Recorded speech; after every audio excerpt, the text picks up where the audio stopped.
Hi, Julia. It's great to have you on the podcast today. How you doing? Good. Thanks for having me, Adam. Really appreciate it. Yeah, no, you're welcome, and it's really great to have you on the show. And I've kind of thought I'd introduce you into it by saying that you're the founder of Career Agility, and you've got lots of different experience in many different sectors. How did you kind of like get into this field, and what is Career Agility about, and some of the work that you've done, and we can touch base on some topics as well. Okay. So I have a long history of working with the human infrastructure of an organization, in other words, about the people side. And so that includes learning and development, going in and doing organizational development and management, leadership development, change management, anything that has to do with the people side of doing business, creating an environment for individuals and teams to thrive. I actually was more of a generalist until probably about 10 years ago when I got a little bit pissed off about the lack of women in leadership roles. And also I was teaching at a graduate program, a graduate MBA program, and I was watching the women in the classroom. And anyway, I don't want to go into a huge explanation of that, but I ran an experiment and it was very interesting to see the dynamics between the genders. So I just said, I have to do something about this.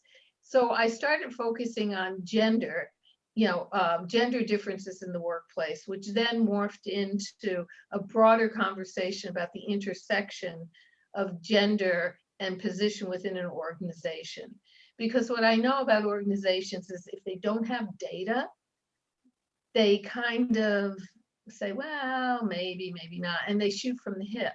But once you see the data, which is indisputable, then you can map out a strategic plan, a strategy that really leverages the resources more appropriately.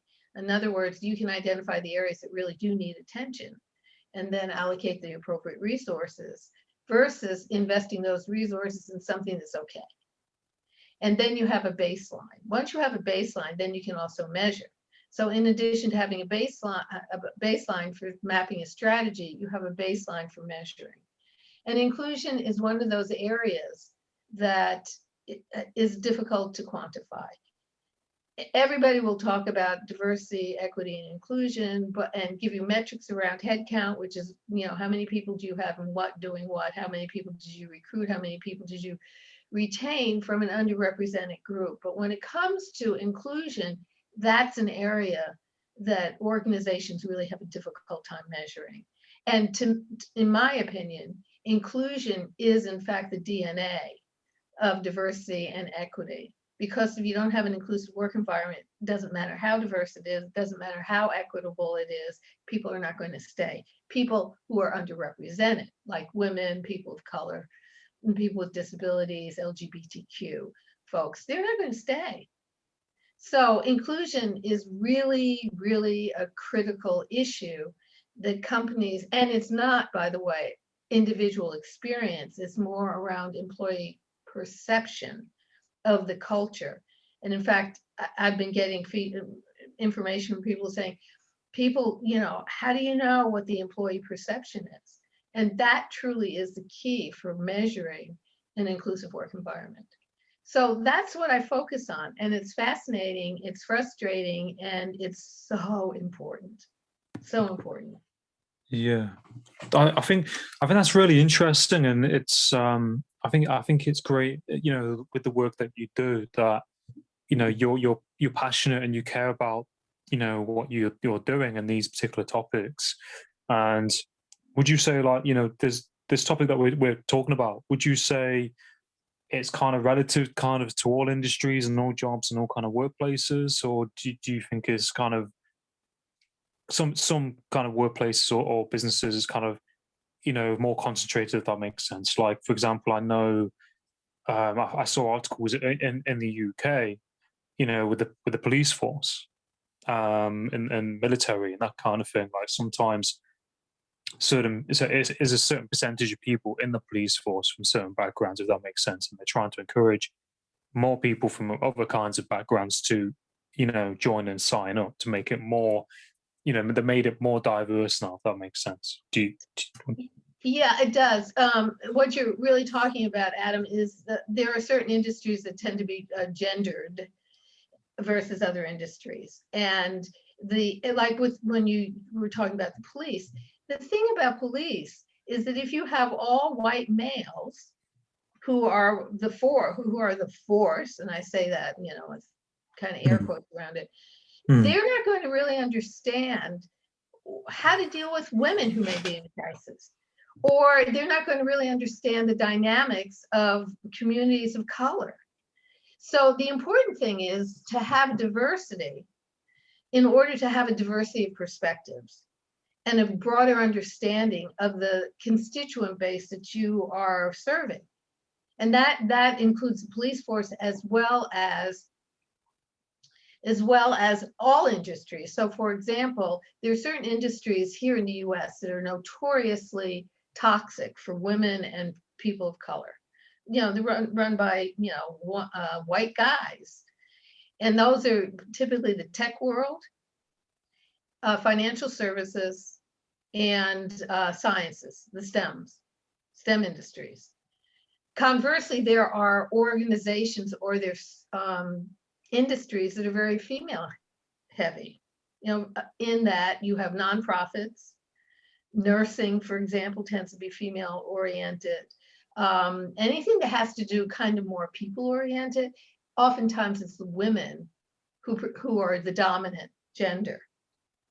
Sometimes it's white women who are the dominant gender, and that also has to shift. So and this goes back to what we were talking about earlier as far as exclusion. If you have a workplace that is homogenous, it excludes a lot of possibilities. It excludes the possibilities of having a diversity in product development, because you're not going to know what that other constituent or the unrepresented group really needs. You can't speak to a group without knowing the group. So for example, for years, the car industry, cars were designed around men. And women make 80% of the decisions in car buying. Well, they have certain things that they want to see in a car. Well, if it's designed by men, are they really going to understand what the women want? No, they're not, because they don't have that input. So when we start excluding groups of people, or we start excluding ideas, new ideas, because it doesn't line up with what we think we want, or it doesn't confirm what our thinking is, or it challenges the status quo, you'll never get innovation at all. And then what happens is it becomes a them and us type of situation. We're going to protect our side of the house, so to speak, and screw you. And it doesn't matter what you need, because when we're present, you're not. And that creates all sorts of dynamics within, even within remote meetings, for example. Any meetings, even face-to-face meetings, there's certain people that are excluded from the conversation. Is it conscious? Not necessarily. Let me give you an example. Women oftentimes will make a suggestion in a meeting, which will frequently be passed over until a dude makes that same suggestion. And then everybody jumps on it as if it's really good. But it came from a woman first. Her opinion was excluded. That is also true with people of color. That their input is oftentimes minimized rather. So that's an exclusionary type of perspective or thinking that limits possibilities. It limits people feeling a sense of affiliation. If people don't feel as if they belong somewhere and that they're making a contribution, they are not going to stay. And there's a basic human condition, two human conditions that are really important. Everybody has it. One is the need to feel useful and the need to take action. They are part of the human condition. And if we don't feel as if we can take action or that we're useful, we're not going to stay in that environment. We just aren't. So the implication for businesses, for example, is the cost to replace an employee can be twice the base salary, to say nothing of the IP that's walking out the door, to say nothing of, the subtle learnings about the corporate culture. There's all sorts of stuff that goes along with this, and people, there's a system, and it has a cascading effect. And people typically are very siloed. They say this is the problem without seeing everything else that goes along with it. So that was a long answer to a question. Yeah, no, it's absolutely fine, and I think it's a really great answer to it, and I think, like as you mentioned, that there are so many elements to this what do you call it, like topic, this subject that we're talking about. There's so many kind of roots and ties to it, because there's so many elements to it, and lots of different careers and jobs, and lots of different people and social classes, and sexual orientation, and it just kind of dominoes, doesn't it? And I was reminded of a few things, and some things that I've noticed, working in places, or things I've seen in the media or films even. And I was kind of thinking about when I worked in one place, and there was this, like a certain social class, and then a certain kind of background a person would go to this place, and I would see people sometimes, turn up to this place, and I could see that they felt a bit uncomfortable, like they shouldn't really be there, or these kind of things. And I would reassure them and say, look, it's fine, sit down, have a seat, and make them feel welcome. But I could just, I kind of saw that, that people, because like some places might be predominantly, maybe a certain class or a certain kind of background, and it's been going on for years. And where do you think, when you've worked with people or companies, where's the kind of like starting point to kind of start addressing things, if that makes sense? Oh, this is a really interesting point. So some companies just know it's the right thing to do, because they recognize the value of having diversity within the organization. And it's like technology, you have your early adopters. And they know that there's a value to it, both from a moral perspective as well as a financial perspective. Then there are other companies that are shamed into it. Public shaming. Like Google has been publicly shamed about the lack of diversity or the sexual harassment. Okay, financial services, same thing. So there are companies that are shamed into doing something about it. And then there are other companies that are the late adopters, but they're suffering from they're being driven by a financial decision. So what's happening now, when COVID hit, it was like, oh my God, nobody's going to talk about diversity and inclusion at all. They're going to be scrambling and thinking about how to make money. Understandable. And then the killing of George Floyd happened, and all of a sudden everybody's on a racial justice bandwagon. There has been an uptick, for example, of hiring diversity officers, diversity and inclusion officers, chief diversity officers. But the question is, do they have the funding to really do anything? And that becomes another issue, that the companies oftentimes will go through the motions. So I read a statistic, and I can't remember all the details of it as far as what the percentages are, except for one percentage. So companies are talking a lot about racial equity, diversity and inclusion, and so forth. A lot of companies are.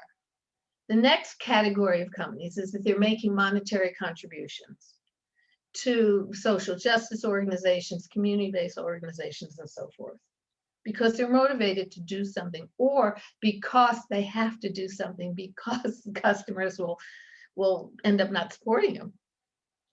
And then there's the group of people, of companies that are really doing something. And out of this survey, I think it was about 1,000 companies, only 18% of the companies are actually doing something to change their culture. Only 18%. That's astounding when you think about the spread. So what you have here now currently is there's a lot of lip service and a lot of going through the motions. But the real question is it authentic action? Is the CEO of an organization really standing present in it and championing DE&I and saying, this has to change, we screwed up, we had a terrible culture, we're committed to doing something about it? And a lot of people don't like to admit to their mistakes, fundamentally. So yeah, it's really fascinating. But you brought up an interesting thing about feeling excluded. We have all felt excluded at some point in our lives. Yeah. Yeah, no, it's pretty mind blowing, isn't it, when you think about the kind of the times that we live in, and the fact that so little, so little percentage of companies are actually, doing anything to make that kind of forward step. And I've definitely seen it, in some places that I've gone to. Like, I mean, I've gone to some places or towns, or I've worked in some places, and and people have made me feel quite excluded, and they've said, "Oh, that accent isn't from around here." Sometimes, Right. and it made me feel really uncomfortable.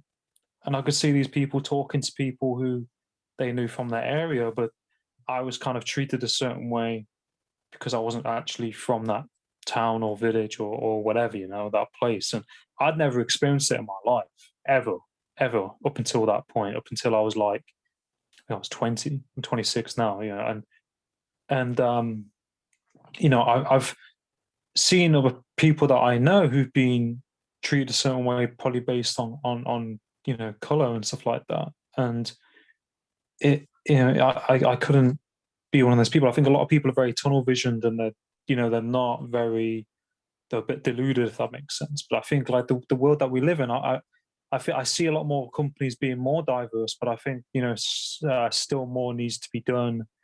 I think, especially at the top, if that makes sense, because it all kind of Oh, rolls down. If that it all kind of rolls down and trickles into just the workforce and society, or perhaps the corporations and higher up as well. If that makes sense. no, absolutely. And it's interesting. And I know in the US, there's a new generation coming through the education system, the Gen Z. Mm, They are really looking at companies in a very different way than people have in the past. So they look for diversity. They want to work in a diverse environment. They want to work for companies that have some type of corporate social responsibility and involved with some type of social movements. They want companies to have a sense of ethics. I mean, that's my student base. Well, teaching in the university, that's what they tell me. They don't want to work for a company that's not diverse. And one of the things that they look for is who's in the leadership. I can always tell an organization, they may have DE&I, diversity, equity, and inclusion. They may talk about it, but if you look at their leadership team, it's not diverse at all. And women, for example, are slotted into traditionally female roles, HR, marketing, or internal counsel, in-house counsel. Those are very traditionally allocated, so to speak, to women. mm, But do you see very few women as the head of technology, the chief financial officer, COO, obviously very few CEOs. So, and then there are people of color. And if you ever if you have an opportunity to sit down with somebody of color to find out, really have an authentic, hello, Yeah, that's it. having an authentic conversation about it, it's extraordinary. Sorry, there's a car being beeped outside my thing as I'm talking to you. Yeah, that's it. That's it exactly. And it's so key, and to look at these topics, and it really needs to be looked into a lot more. I mean, they are doing work on it, but people need to have these conversations a lot more. And I think there's a film I watched. I know it's like a comedy. I'm not going to go too off topic, but Anchorman 2, and it's a comedy, but it's based on around like anchors. When during was it 60s or the 70s, and it was mainly male predominantly male. And there's a scene where there's a lady, and she's of color, and she's like in charge, and all the guys are like, "Whoa, like, a lady's in charge now? What's going on?" And it's so wrong that that is still kind of probably, like you said, kind of going into jobs in society. And I've seen it, working in hotels and in kitchens, like mainly males who are the head chef, or the chefs in charge, that kind of thing. I mean, there are women in hospitality who are head chefs. I'm not saying that they're not. Does that make sense? But you see it. I've seen it working in places. I've probably seen a couple of women higher up chefs, if that makes sense. Yeah, absolutely. So the interesting thing is that, I once had a conversation with one of the CEOs of GE. This was a while ago, and we got into a conversation about gender before I knew he was the CEO, because he wasn't very forthcoming about his role at the company. And his question to me was, well, why do you think this still persists? And I told him that he wasn't going to like the answer before I gave him the answer, because it's challenging. And so I said to him, look, it's because of the white male power structure as it exists today. And that's not to say, and number one, anybody who has privilege doesn't understand what the other people who do not have privilege experience. There's absolutely no way. It's not part of your referential framework. It's what you were saying, Adam. You have never been in an experience prior to going to that town or village where you were excluded. You never had that experience. And so if you have a certain privilege, and privilege is invisible to those who have it, by the way, absolutely invisible, that it's not part of your referential framework. If it's not part of your referential framework, you don't know it exists, nor can you fully grok what people who experience not having privilege experiences. So, for example, I don't think, I'm a woman. My family background was kind of wacko. Yeah, and I never felt like I had privilege, ever, ever. And people would say to me, "You have privilege." What are you talking about? I don't have privilege. Until I had a conversation with a friend of mine who's a woman of color. She said, "Okay, let me explain. Let me give you an example." I said, "Okay, fine." She said, "When you walk into a store, nobody watches you. When I walk into a store, everybody watches me." And it was so true. So that's an example of me not realizing I have privilege in a way that a person of color does not. There's a power. And then I did something really stupid in a workshop we were given a scenario where a woman of color had a great relationship with her manager, and then her manager left and she had a new manager. It was a problem, and so forth and so on. And I said, well, why doesn't she sit down with her manager, the new manager, and, build a relationship and try to work it through and so forth. And I realized there's a power structure that exists. And I was so wrong, because the power structure the power structure may not have allowed her to do that. Where I could, as a white woman, talk to another white woman in that same way and say, help me understand, as opposed to a woman of color could not do that as easily. Yeah. It makes me feel really upset, when I think about it. It's it's quite raw. It shouldn't be happening, and I think it's you hear things like that, stories like that, and that's just like one story of however many that are happening. And I've got a lot of friends of color and different races and backgrounds, and I treat everyone as like a blank canvas almost. Everyone's a person. They're all different, and that's absolutely fine. Yeah, it's definitely an issue, and I think by the work that you're doing and addressing it and looking at it from the ground up is definitely one of the ways forward to highlighting okay, so however much percentage of people in that, do you know what I mean, like looking at it from the foundations up is definitely, I think, one of the ways forwards.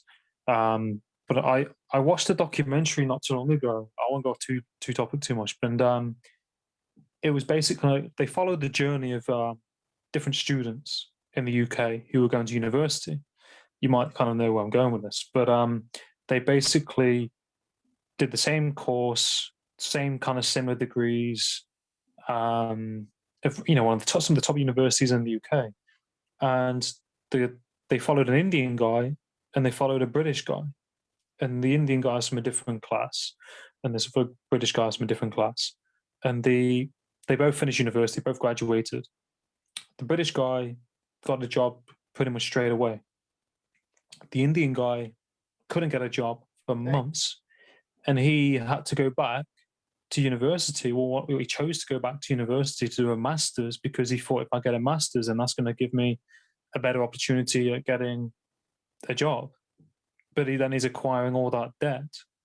And I looked at it and it was like, because he's working class and he's Indian, and they picked the guy who wasn't from a working class, wasn't from, these kind of things. And it quite shocked me, because you think, well, they're both going to the same university, both doing similar degrees, but one of them can't get a job. And you think, well, there's something, deeper there. Do you know what I mean? That runs deep. Definitely. So, we all tend to gravitate towards people who are like us. We tend to do that. And I mean, if you go back, way back, when, prehistoric times, well, times when people were still living in caves. Yeah. They had to know who was a member of their tribe. Otherwise, they wouldn't survive. So it was a survival issue. It was a survival instinct. And, when you think about human beings, we're not that old as a species. We're only like 50 million years old. So there's still things, tendencies in us that are still hardwired. Like, for example, the way men and women communicate are very different. We say the same words, but the way it's interpreted and the expectations around those words are very different. That goes back. I mean, women, for example, in business, and people of color, we walk a fine line between being heard or being interpreted as, or having what we say interpreted as too aggressive. So one of the examples I oftentimes give is, a woman could say something, and in fact, they've done studies on this. A woman will say something. In fact, there was a study that they did on ABC, or one of the local, News one of the, channels. yeah, one of the whatever TV stations. Yeah, outlets. Yeah. Yeah. So they had two actors, a male and a female, saying exactly the same thing with exactly the same tone, and asked people to evaluate each one. The people who were evaluating these two people all felt the guy was great. That he was, personable, yeah, that they really wanted to work with him. But they said the woman was too aggressive and it was going to be difficult to work with her. Same words, same tone, different body. Mm. So if you are not a privileged individual, you walk a fine line. Mm. So the question is, how do you get beyond that? I did a posting. The EU has this regulation of having a certain number of women on boards, a certain percentage. Well, now that you're out of the, now that Britain is out of the UK, it's probably not important. Yeah. But Oh, geez. you're missing out. Let me tell you. Yeah. No, I mean about not having women on boards. No, but the Yeah. UK has been pretty good about it. So there was this article about basically making sure there are enough women, X number of women on boards, and I posted it on LinkedIn. And the comment that I made on this was, gee, do you have to legislate change or will it grow organically? Hmm. And I said, my suspicion is that you have to legislate it first, and then the change will come because it will become embedded in behavior. First of all, I had 5,000 views, 800 comments, and by men, angry. One guy called me evil because I knew that wasn't true. And it was extraordinary to see what the pushback was. And they were all white men. So we're talking about disrupting the status quo, Adam, which is why people resist change. Hmm. And this is a monumental change. And look at what happened in the US and the storming of the Capitol. Yeah. Did you see any person of color in there? Mm-mm. Hmm. Yeah, it's quite fascinating, isn't it, when you think about these things we're talking about, and in like you said, how it still goes on, and like I've got friends who've told me their experiences where they've been affected by it, and they've had things happen. And I had a friend who worked in a call center, and she's Indian, and she said she didn't really get any sales, because of how she sound with her accent and voice. So they would kind of had to try, and she said she basically tried to put on like a British kind of accent, Right. and she was making more sales. Right. And do you think that does that tie? Would you say that kind of ties, Yeah. into how people kind of Absolutely. think and work? And someone said it to me once, said, "Oh, you have an advantage because of your accent."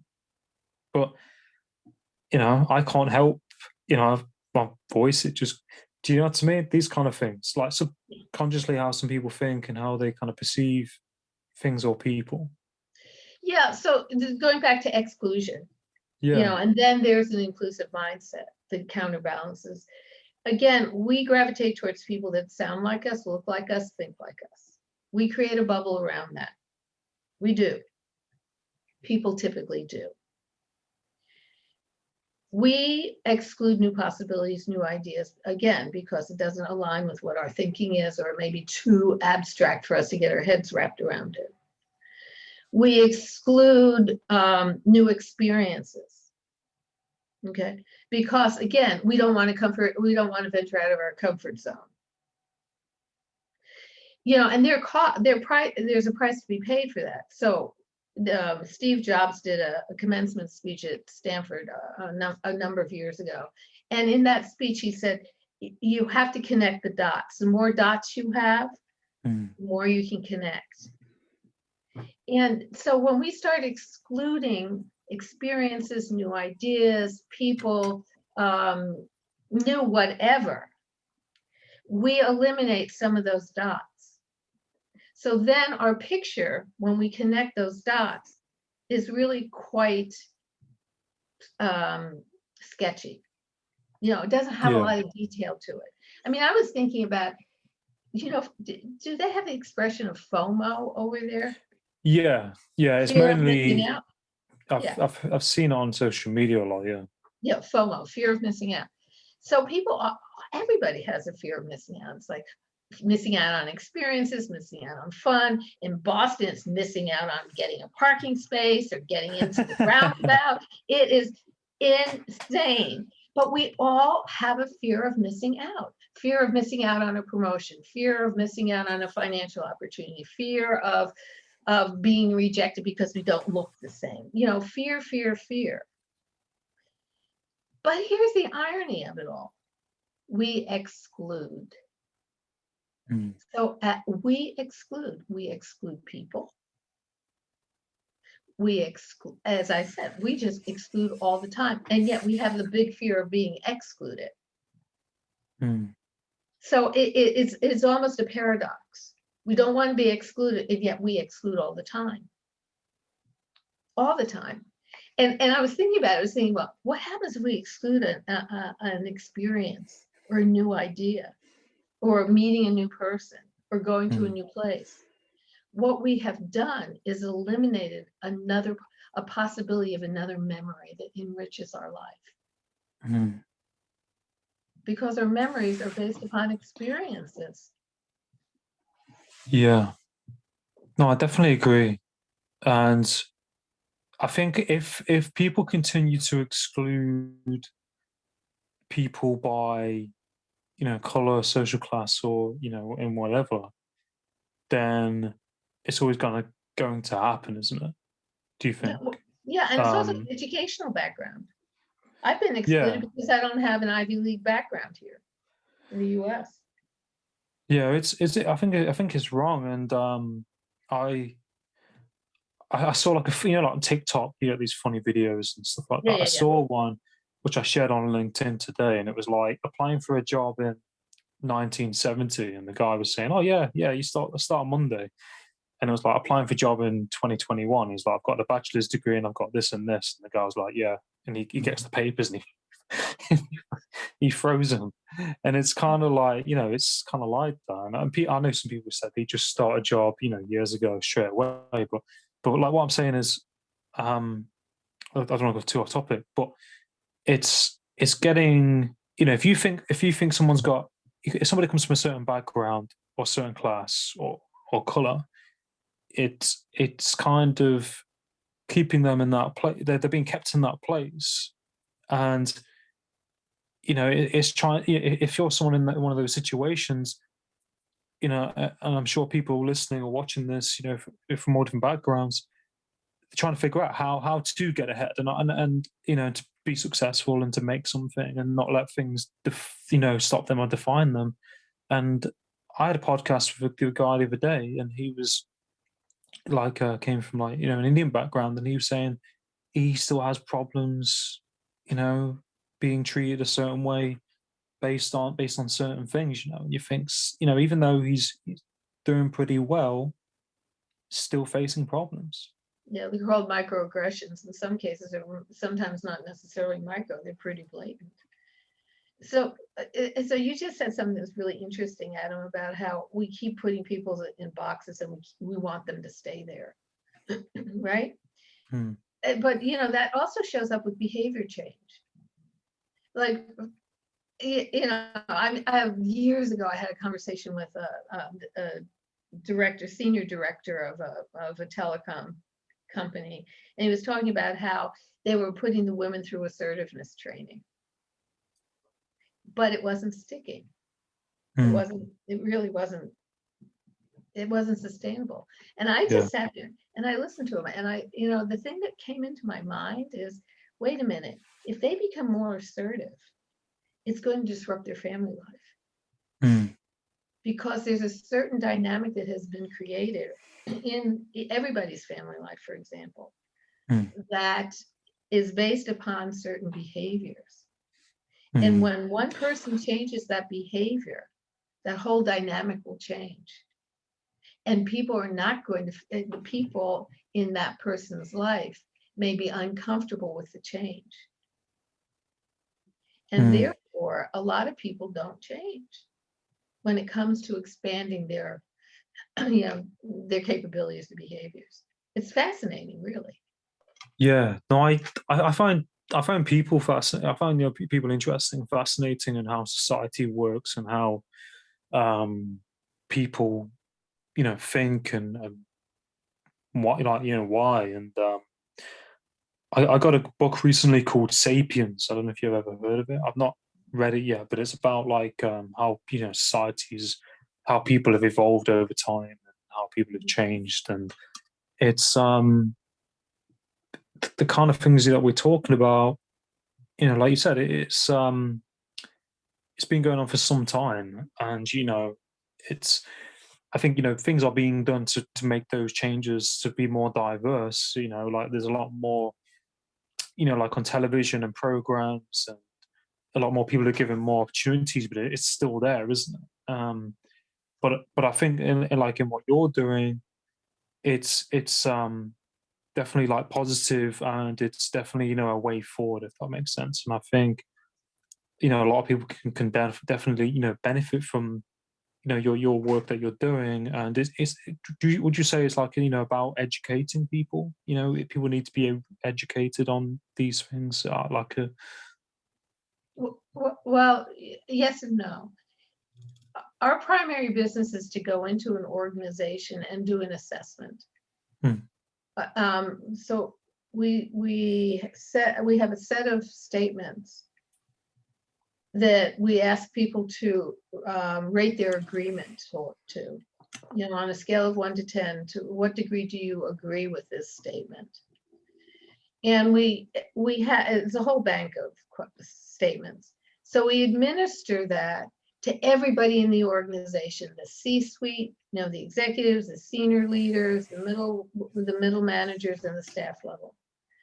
And what we find is there's a significant disconnect between the way the different positions view or agree, the degree to which they believe or perceive that to be true, as well as gender, as well as race,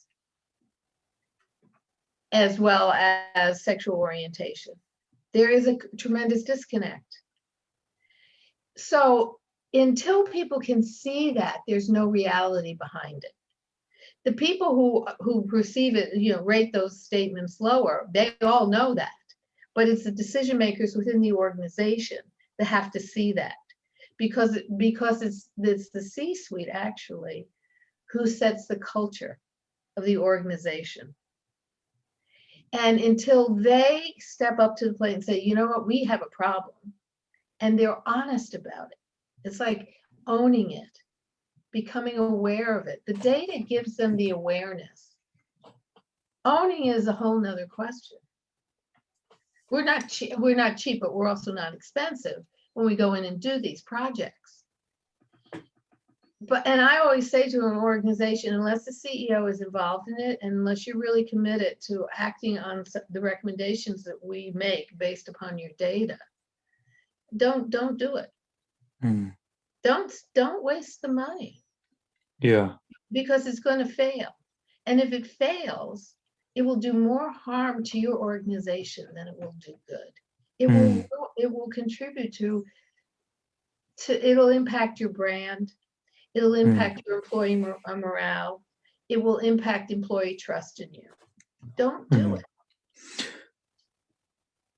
That's So, it.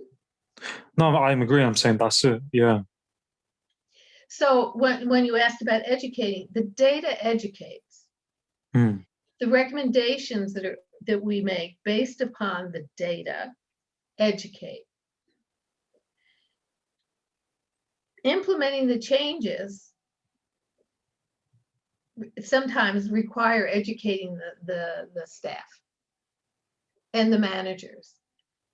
Sometimes it requires, I was talking about this the other day with somebody that, how do you hold people accountable for actually implementing, for being more diverse in their hiring practice, et cetera? Well, I said, your workplace systems can force that change without really changing anybody. It's like, how do you evaluate somebody for a promotion? Well, you make sure you have clearly articulated, quantifiable competencies that you use those competencies to evaluate everybody to the best of your ability. But at least you have something that's objective in order to be said, gee, does so-and-so do X, Y, Z? If they do, then they should be promoted. But if it's kind of squishy, well, I know this person, kind of like them, yeah, and they'll be promoted. I mean, I can tell you, women have said men less qualified than them have been promoted, and they've been left behind. And that is true of people of color, because there are all these barriers. So the first thing is, number one, knowing where you are. And there's a certain educational process in it, and it's painful. It's just painful when you find out you're not as perfect as you think you want to be. Organizations, it's painful to find out where they're at. And then once you know where you're at and you have a level of awareness, then you can build a strategy around that. And then you can use that as a way of checking back and saying, gee, are we really making progress? Because if you don't have a baseline, you can't evaluate progress. As I said very early on, you can't evaluate progress, nor can you map out a relevant, sustainable strategy. But, a lot of companies will go and talk about unconscious bias training, which I think is good for changing awareness. But the reality is, and the research is showing, that it's not sustained. It's not sustainable. So the real question is, how do you shift that then? So I take the approach of developing an inclusive mindset.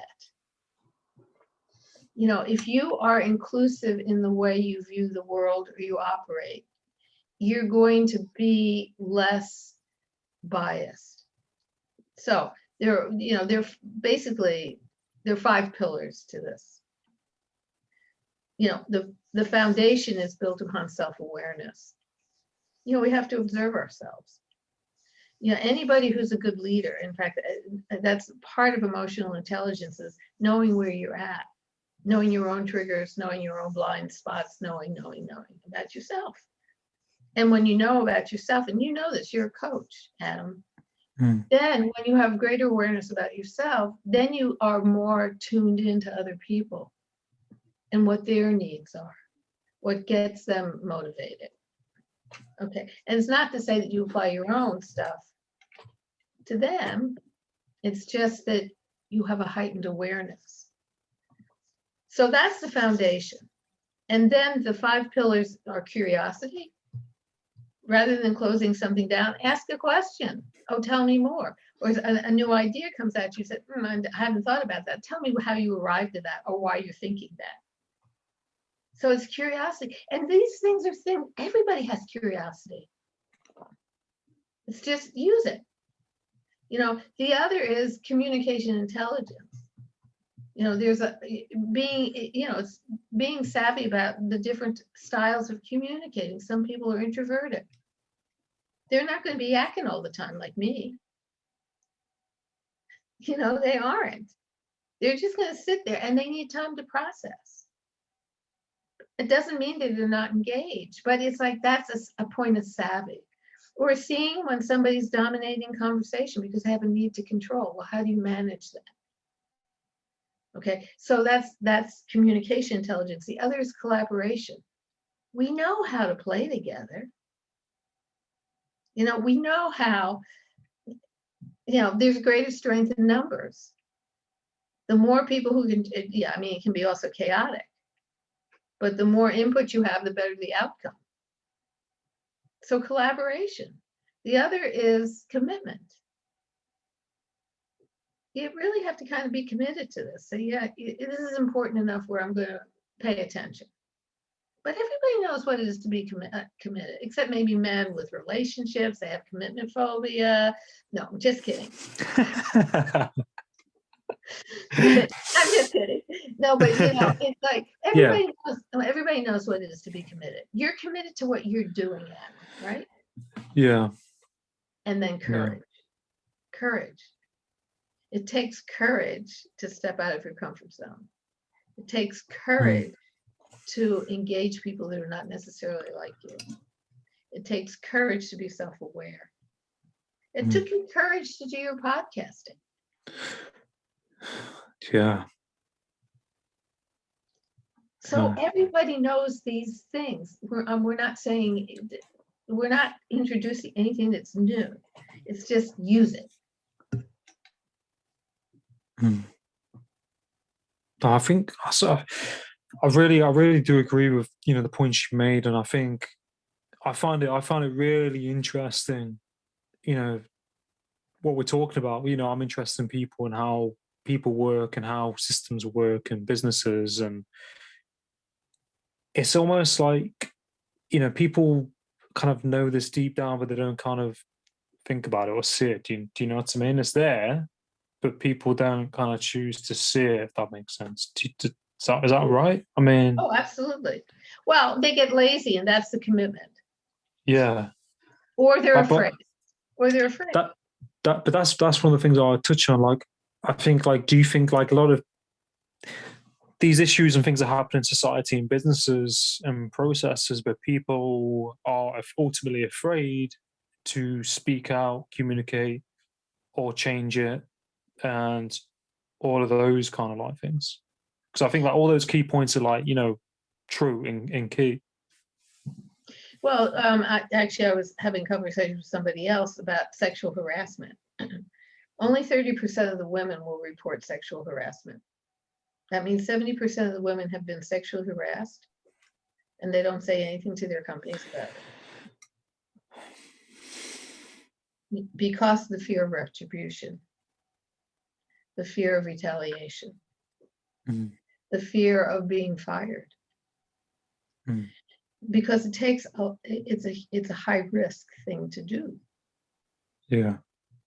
Especially if it's a leader in the organization. Who do you think they're going to listen to?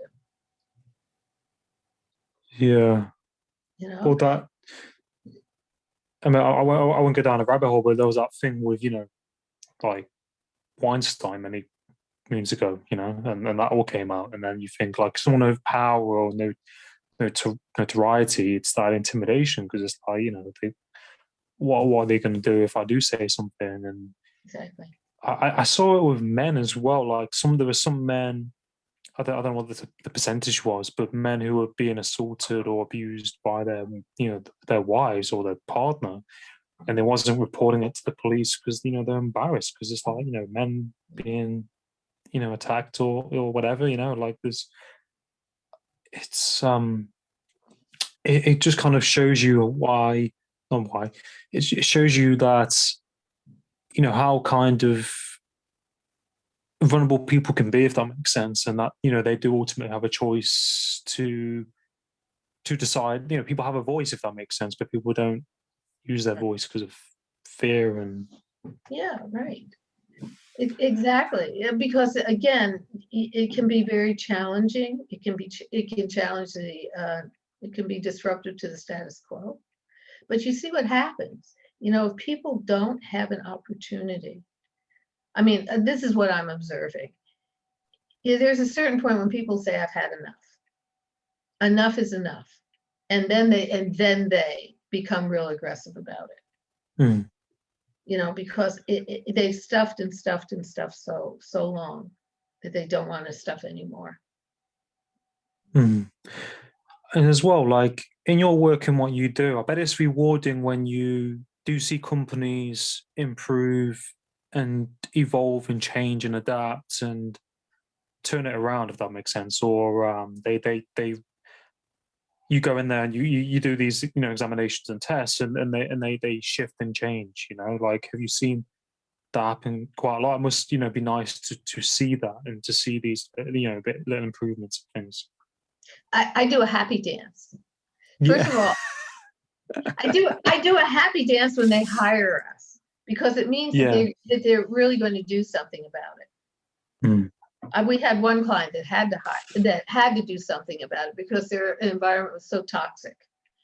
It was so bad that the CEO was fired,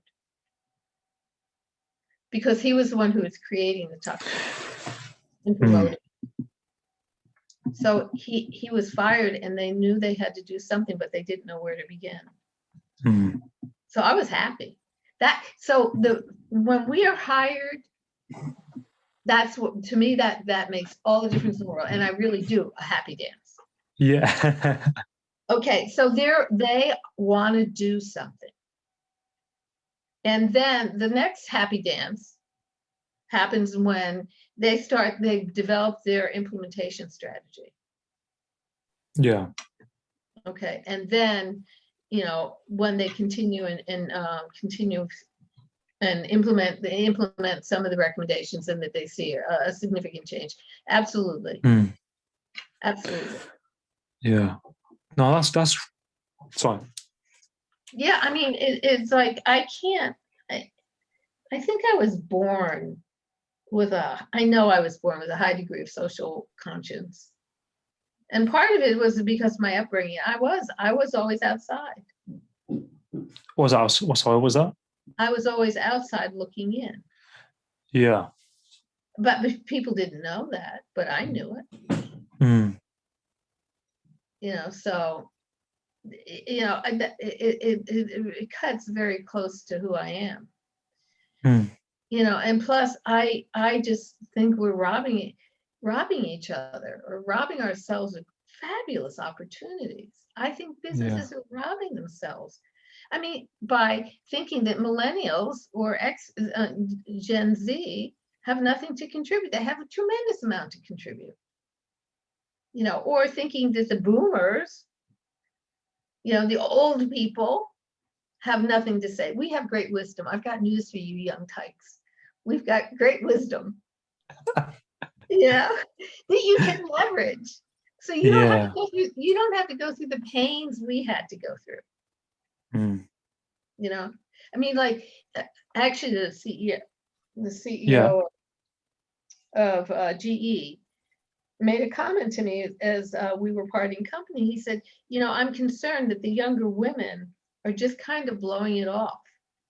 They're not as committed as far as women in the workplace as the older generation. And I looked at him, I said, yeah, because they've had a lot of latitude that women like me had not.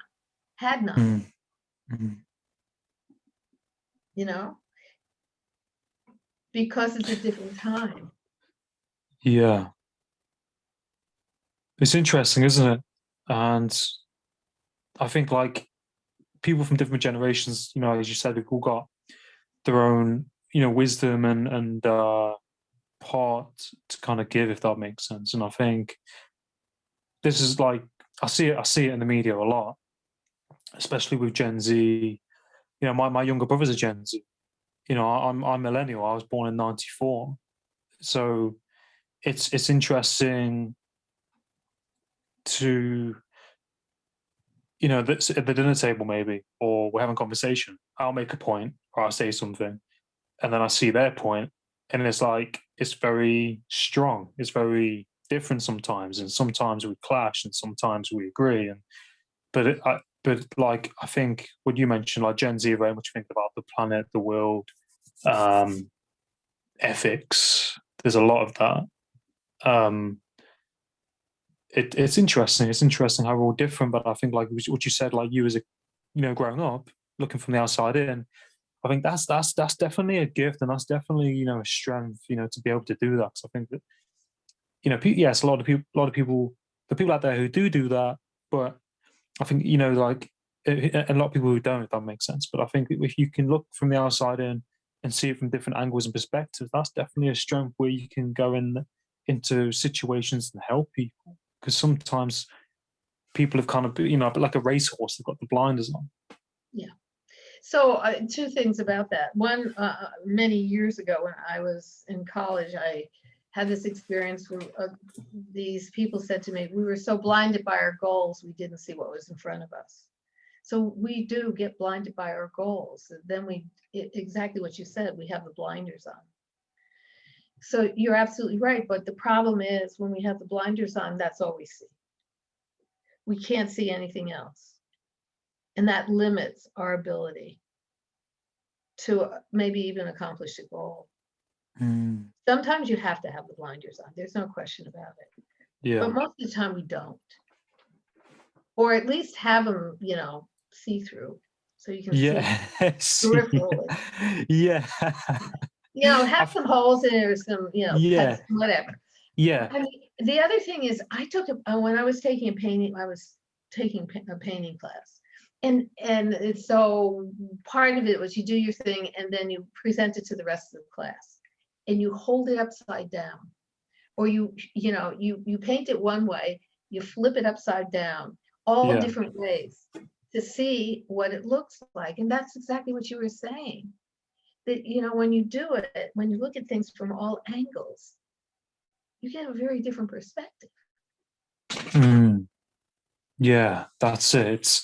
You see things more open as they are, and wider. And I remember with that when I used to work. I won't go talk too much, but I remember that I used to see that when I used to work in a hotel. I used to work like washing dishes for a while, and I would see things in a different perspective because I was kind of like the foundations that was doing the dishes. You see how everything works from that angle, that perspective, and I think that's that. If I'm just going to like similar point to you, it's so you see it in a different lens, almost more than in an open lens. I think it's like you said, sometimes you have to have the blinkers on, sometimes you don't, and I think if you are, then it's probably being able to check in with yourself and to touch base, be able to come back to seeing things as they are. Because would you say that's kind of like why a lot of businesses maybe possibly fail, because sometimes people are so goal orientated on the goal and the money and everything else that they miss all the other things kind of going on around it. So there's a very famous business case study around the railroads. Do you know about that? The railroads with where's this? No, it's a business case. Oh, sorry, no. Case study around railroads. No, I've never heard of it. That they were dominant. They were dominant, in the late 1800s, early 1900s, and then they lost their dominance when other modes of transportation came along, specifically the car and the trucks. And the problem was that they defined themselves as a railroad.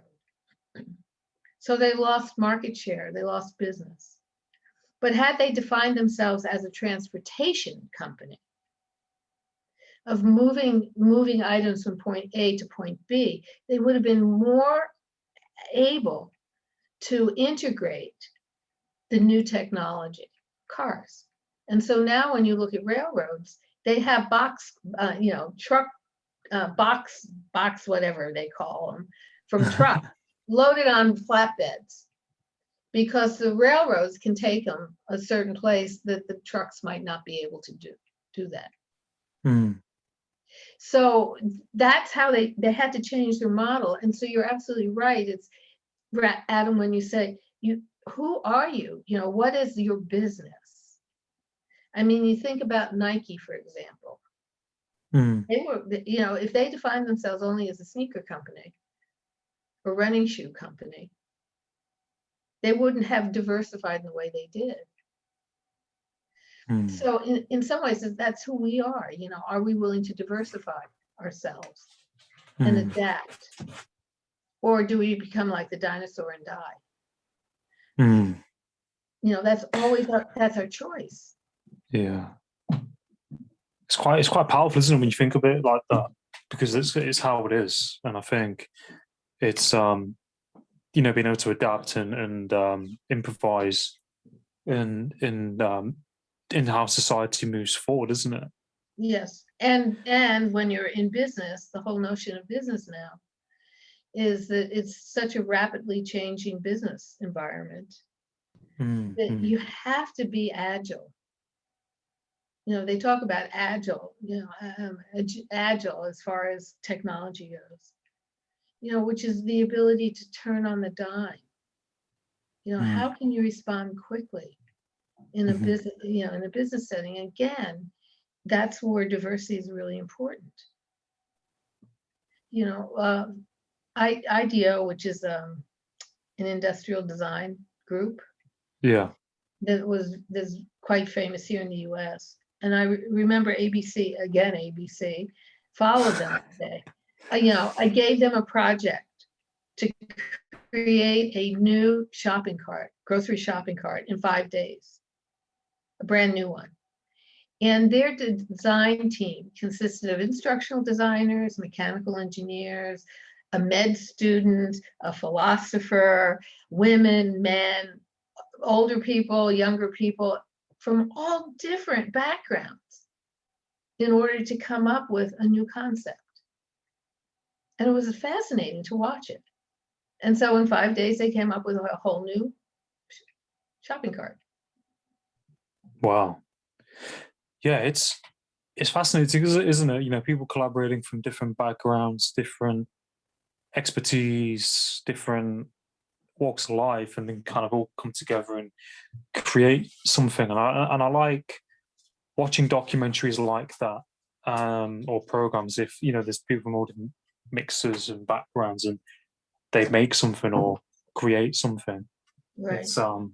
It's really it's quite magical, isn't it? Because they're all collaborating and using their expertise and their experiences to kind of come together to do something like that. And I think that's great. Right. And just It's fascinating. So bringing it back to inclusion and exclusion. mm, If we exclude people because they don't think the same way, because they don't look like us, they don't have the same educational pedigree, et cetera, et cetera, et cetera, we can't, we really don't grow.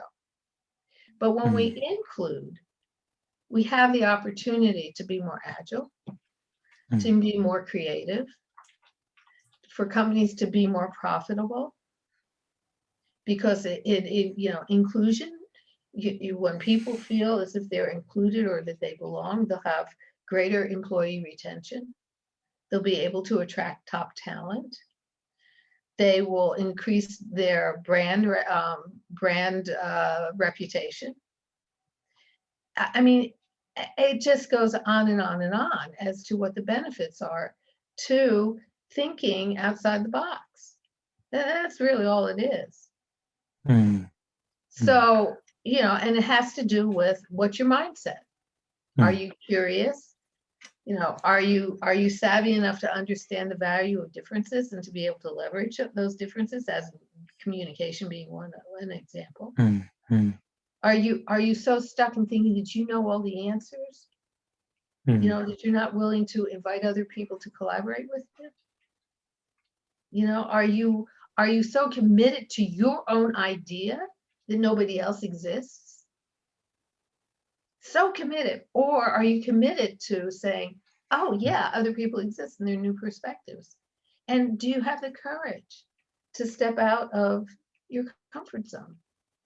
In mm, companies, well, let me give you I'm so pissed off at companies, organizations mm, right now, because this is working at home.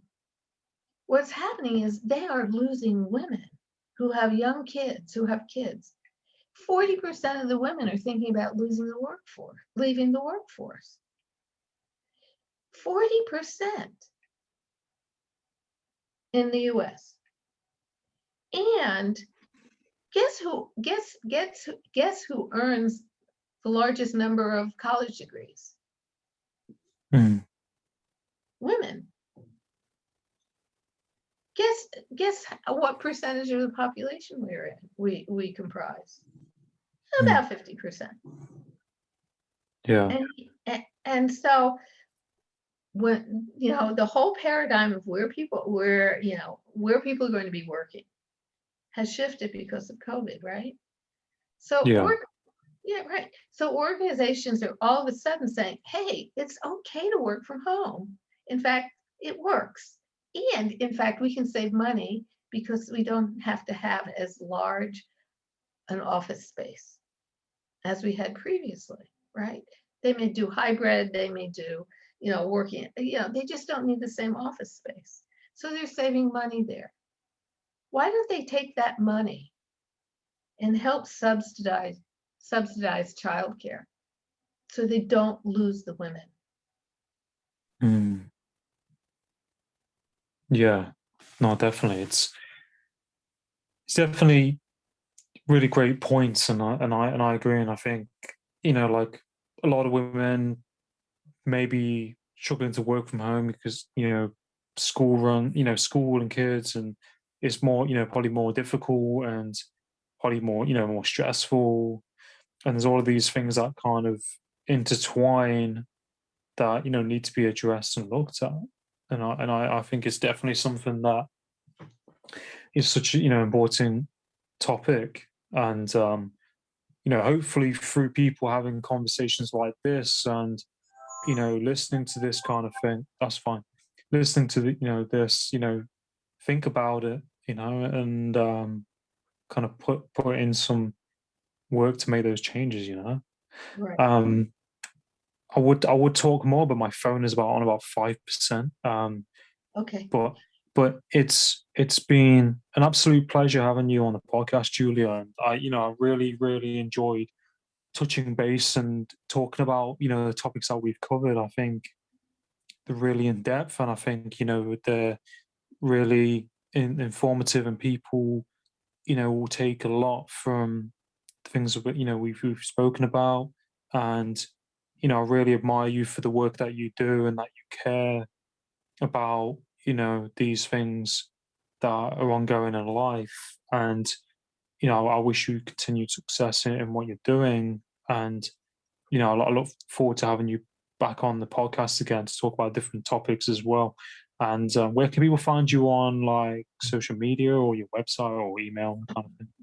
My email is Julia, Julia .geisman @career-agility.com. The website is www.career-agility.com, obviously. The Twitter, I'm in LinkedIn. People can reach out to me on LinkedIn. I'm posting all the time on articles. The Twitter account, there are two different Twitter accounts. One is Julia Geisman, all one word, and the other is Your Career Agility. And no, I don't do Instagram. Sorry. Yeah, nice one. No, I'm just saying. I'm okay. Okay. The other thing too is I am certainly open to, doing some 30-minute coaching with companies. If they want some advice, I'll be glad to do that. So I can talk further with them, or even individuals. I can do, a brief session with them and then see where things go. But the main thing is you got to have a baseline. You got to know where you are in order to know where you're going. So anyway, but Adam, it's been an absolute pleasure. Yeah. And I hope that we can talk. Oh, I have a plethora of topics. I have a lot of dots in my head. Yeah. lots of dots. Yeah. So whenever, if ever you want to, reach out again, let me know. Yeah, yeah. No, of course. No, definitely. I think, I definitely, have you on the show again, and we can definitely touch base on, other topics you have in mind as well. And yeah, I'll definitely put all your details and everything you mentioned just now in the bio for people to get in touch with you. And yeah, I've had a great time talking to you, and I look forward to next time and wish you all the best. Well, thank you. And I'll see you, as they say, around the ranch. They say Yeah, that here. yeah. Okay. That's Take awesome. Yeah, care. definitely. You take care. Take Thanks. care.